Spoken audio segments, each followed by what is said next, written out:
ಈಗ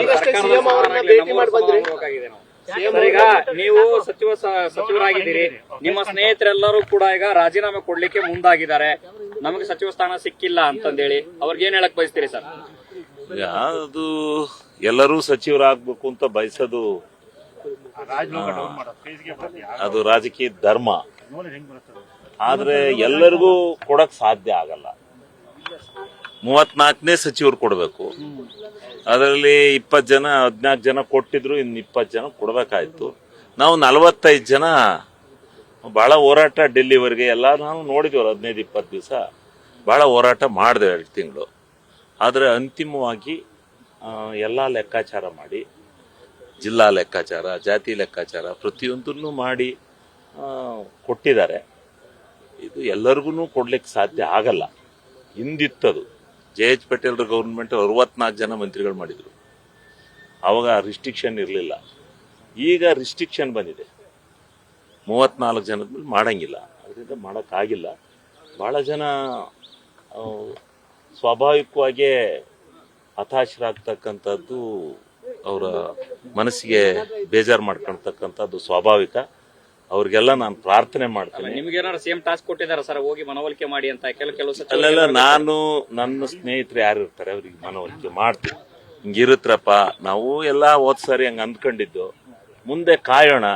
ಇಷ್ಟಕ್ಕೆ ರಾಜಕಾರಣ ಮುಗಿಲಿಲ್ಲ. ಮುಂದೆ ನಾವೆಲ್ಲ ಒಟ್ಟಾಗಿ ಪಕ್ಷ ಕಟ್ಟಿ 28ಕ್ಕೆ ಮತ್ತೆ ಸರ್ಕಾರ ತಂದು, ಈಗ ಆಗಿರೋರು ಯಾರಿದ್ದಾರೆ ಅವ್ರನ್ನೆಲ್ಲ ಬಿಟ್ಟು ಮುಂದಕ್ಕೆ ಹೊಸಬ್ರಿಗೆ ಕೊಡೋ ಅಂತ ಒಂದು ನಿರ್ಣಯನ ಪಾರ್ಟಿ ತೆಗೆದುಕೊಂಡು ಹೋಗೋಣ, ಒಟ್ಟಿಗೆ ಹೋಗೋಣ, ಪಾರ್ಟಿ ಕಟ್ಟೋಣ ಅಂತಕ್ಕಂಥದ್ದನ್ನ ಅವರಲ್ಲಿ ನಾನು ಮನವಿ ಮಾಡ್ತೀನಿ. ಸಿದ್ದರಾಮಯ್ಯನವರು ಸಾಕಷ್ಟು ಅಸಮಾಧಾನವನ್ನ ಹೊಂದಿದ್ದಾರೆ, ಪ್ರಮಾಣವಚನ ಕಾರ್ಯಕ್ರಮಕ್ಕೆ ಬಂದಿಲ್ಲ. ಇಲ್ಲ ಸರ್, ಸಿದ್ದರಾಮಣ್ಣವರು ಅಸಮಾಧಾನ ಏನಿಲ್ಲ. ಸಿದ್ದರಾಮಣ್ಣವರು ಹೇಳ್ದಂಥವ್ರು ಎಲ್ಲರಿಗೂ ಸಚಿವ ಸ್ಥಾನ ಸಿಕ್ಕಿದೆ. ಅಸಮಾಧಾನ ಏನಿಲ್ಲ. ಯಾವುದೋ ಆ ಸಂದರ್ಭದಲ್ಲಿ ಒಂದು ಚಿಕ್ಕ ಘಟನೆ ನಡೆದ್ರಿಂದ ಅವ್ರ ಮನಸ್ಸಿಗೆ ಸ್ವಲ್ಪ ಬೇಜಾರಾಗಿ ಇದಕ್ಕೆ ಬರಲಿಲ್ವೋ ಹೊರತು ಇನ್ಯಾವುದೂ ಅಲ್ಲ. ಅದು ಸಿದ್ದರಾಮಯ್ಯನವರು ಯಾವುದೋ ಒಂದು ಸಣ್ಣ ಒಂದು ವಿಚಾರ ಅಲ್ಲ. ಒಂದ್ ವೇಳೆ ಆ ಗಾಯತ್ರಿ ಶಾಂತೇಗೌಡರವ್ರದ ಘಟನೆಯಲ್ಲಿ ಅವರು ಹೇಳಿದ್ರು, ಅವ್ರ ರೆಕಮೆಂಡ್ ಬೇರೆ ಮಾಡಿದ್ರು.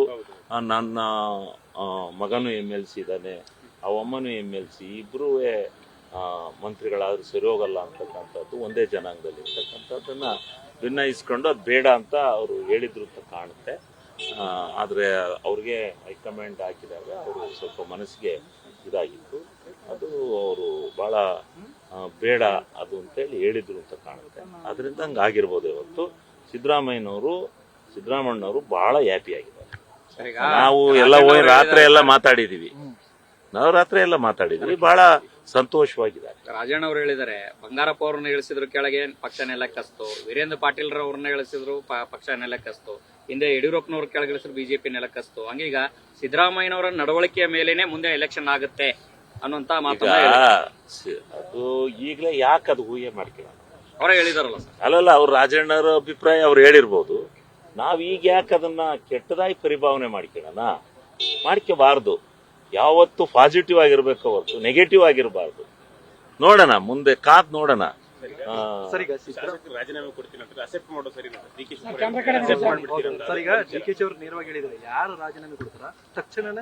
ಸರ್, ಅದು ಮುಖ್ಯಮಂತ್ರಿಗಳ ವಿವೇಚನೆ ಬಿಟ್ಟಿದ್ದು. ಅದು ನನಗೆ ಗೊತ್ತಿಲ್ಲದನ್ನ ನಾನು ನಾಳೆ ನಮಗೆ ಒಂದು ಮುಖ್ಯಮಂತ್ರಿಗಳು ನಿನ್ನೆ ಕ್ಯಾಬಿನೆಟ್ ನಲ್ಲಿ ಟಾಸ್ಕ್ ಕೊಟ್ಟಿದ್ದಾರೆ.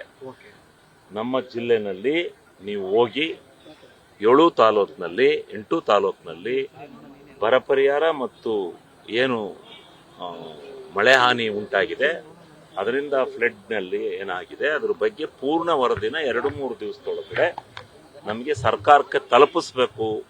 ಹೋಗ್ಬೇಕು, ಜನಗಳ ಬಳಿಗೆ ಹೋಗ್ಬೇಕು, ಜನಗಳ ಹತ್ರ ಕೇಳಬೇಕು. ಏನಪ್ಪ ಸರ್ಕಾರ ಬರಲೇ ಇಲ್ಲ ಅನ್ನೋದು ಬೇಡ. ಬರ ಪರಿಹಾರದಲ್ಲಿ ಏನು ಹಿಂದಿನಿಂದ ಏನ್ ನಡ್ಕ ಬಂದಿದೆ ಅದನ್ನ ನಾವು ಮಾಡಲೇಬೇಕಾಗತ್ತೆ. ಕೇಂದ್ರ ಮತ್ತು ರಾಜ್ಯ ಸರ್ಕಾರಗಳು ಒಟ್ಟಿಗೆ ಬರನ ನಿಭಾಯಿಸಬೇಕಾಗುತ್ತೆ. ಕೇಂದ್ರ ಸರ್ಕಾರದ ಜವಾಬ್ದಾರಿನೂ ಇದೆ ಇಲ್ಲಿ. ರಾಜ್ಯ ಸರ್ಕಾರದ್ದು ಹೇಳಿ ಬಂದಿಲ್ಲ ಬರ. ಕೇಂದ್ರ ರಾಜ್ಯ 2 ಸರ್ಕಾರಗಳ ಜವಾಬ್ದಾರಿ ಇಲ್ಲಿದೆ. ಅದರಿಂದ 2 ಸರ್ಕಾರಗಳು ನಿಂತು ಇವತ್ತಿನ ಬಂದಿರತಕ್ಕಂತ ಈ ಒಂದು ಏನು ಸಾಂದರ್ಭಿಕವಾಗಿ ಬಂದಿರತಕ್ಕಂತ ಈ ಒಂದು ಬರನ ಮತ್ತು ಫ್ಲಡ್ ನ ನಿವಾರಣೆ ಮಾಡತಕ್ಕಂತ ದೃಷ್ಟಿನಲ್ಲಿ ಪ್ರಾಮಾಣಿಕವಾದಂಥ ಹೋರಾಟವನ್ನು ಮಾಡ್ತಕ್ಕಂಥದ್ದು ನಮ್ಮ ಕರ್ತವ್ಯ ಇದೆ. ನಾವು ಹೋಗಿ ಮಾಡ್ತಕ್ಕಂಥ ಕೆಲಸವನ್ನು ನಾಳೆಯಿಂದ ಮಾಡ್ತೀವಿ. ತಾವು ಯಾವ ಖಾತೆಯ ನಿರೀಕ್ಷೆಯಲ್ಲಿ ಇದ್ದೀರಿ? ಖಾತೆ ನಾವು ಹಂಚಿಕೆ ಯಾವಾಗ? ಯಾವ ಖಾತೆ ಕೊಟ್ರು ಸಂತೋಷ.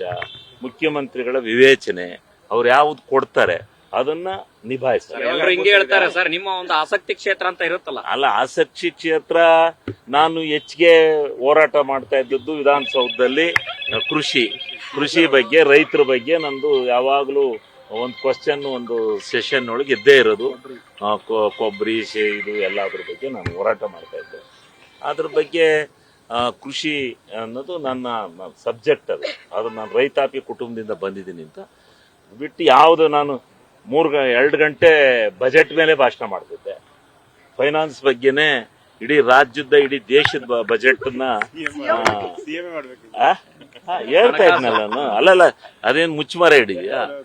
ಹೋದ ಬಜೆಟ್ನಲ್ಲೇ 1.5 ಗಂಟೆ ಭಾಷಣ ಮಾಡಿದ್ದೀನಿ ನಾನು.